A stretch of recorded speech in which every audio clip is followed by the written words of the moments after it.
Movie could have been better. বলিউডের different movie থেকে plot নিয়ে একসাথে ইনকর্পোরেট করা, ভালোবাসা মানুষের কাছে যেতে হয় না।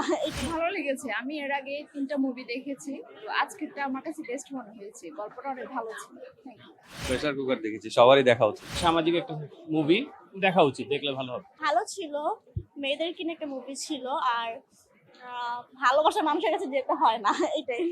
খুব ভালো ছিল, যেমন কর্ম তেমন ফল, সেটাই হচ্ছে দ্যাটস ইট। আর জিনিসটার সর্বশেষ হচ্ছে যে বাচ্চাটার কি হবে সেটা আমাদের জানার খুব কিউরিওসিটি ভাই। Thank you so much. আমরা দেখেছি প্রেসার কুকার। কেমন লেগেছে আপনার? ভালো লেগেছে, অনেক ভালো কোনো মেসেজ লেগেছে। ছিল কিনা, কিংবা নারীদের দেখা উচিত কিনা pressure cooker? হ্যাঁ, এটা রেকমেন্ডেড, ভালো ছিল। কোনটা দেখেছেন? প্রেসার কুকার দেখেছি, সবারই দেখা উচিত।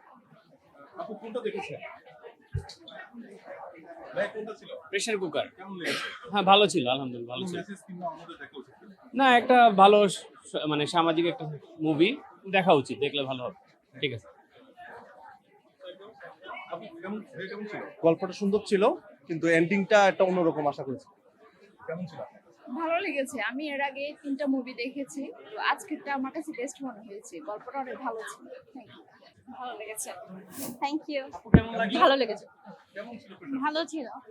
কেমন লাগলো সিনেমাটি? ভালো। ভালো। কেমন ছিল? ভালো ছিল, বেশি লম্বা। Movie could have been better. Why its name is pressure cooker right now makes sense. সিমরাইক হচ্ছে বলিউডের ডিফারেন্ট মুভি থেকে প্লট নিয়ে একসাথে ইনকর্পোরেট করা। Raihan Rafi could have done better. Sorry.